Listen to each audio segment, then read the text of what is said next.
Hello, I'm Colonel Ken Braeger. I'm currently a student at the United States Army War College here in Carlisle, Pennsylvania. Today I'm going to talk about Memorial Day and what Memorial Day means to me. Memorial Day is more than a day off or a holiday, a time for barbecue and for families to get together, more than just the mark of the start of summer. Memorial Day for me is a day of remembrance, a day of reflection when I think about people who've lost their lives in service to the country. Personally, I've got two vignettes I'd like to share about people that I've lost close to me. I don't come from a family full of service people. I want to talk about two people that were close to me that were lost in service, one in Iraq and one in Afghanistan. In Iraq, a dear friend of mine, then Captain Eric Paluoda, a close friend, lost his life to a mortar attack in Iraq. And Eric was a dear friend and really an inspiration to me as a leader.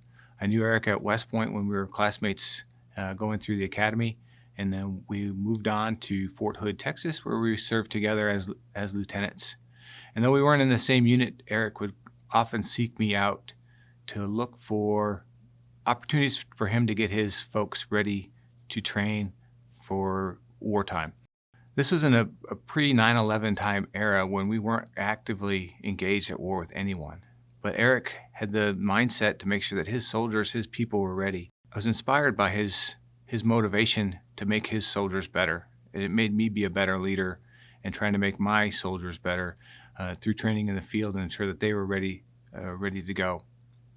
Eric and I, we went our separate ways to our career courses, and we actually came back together at Fort Carson, Colorado, where we were in the 4th Infantry Division, 3rd Brigade, 4th Infantry Division, together, serving on staff. We'd sit side by side, creating the plans, and created the plan to invade Iraq for the brigade. And we'd bounce ideas off each other.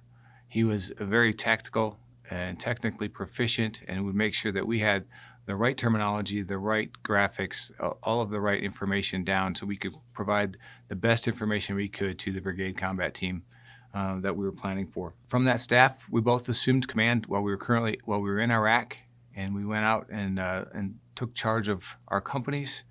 Eric was an engineer by trade, and he was moved to an infantry battalion where his proficiency earned him some battle space within the battalion. Not an infantryman himself, but he had the demeanor to lead soldiers within that environment, to conduct combat operations for the battalion and stand side by side with any of the infantry company commanders. I share Eric's story. He was inspiration to me. I was back at West Point as faculty, and I used this information to try and inspire cadets. They would do, as part of their ethical education, do a walk through the cemetery at West Point. And I would stand by Eric's grave and talk to groups of cadets and just give them what Eric gave to me, and try and pass on some of that inspiration, some of that motivation that he provided.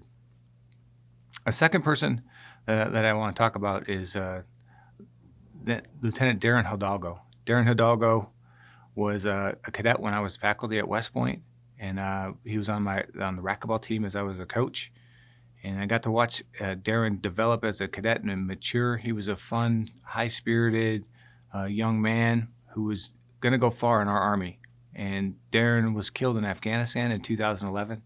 I was actually in Afghanistan at a different location when I received the word, and it hit hard.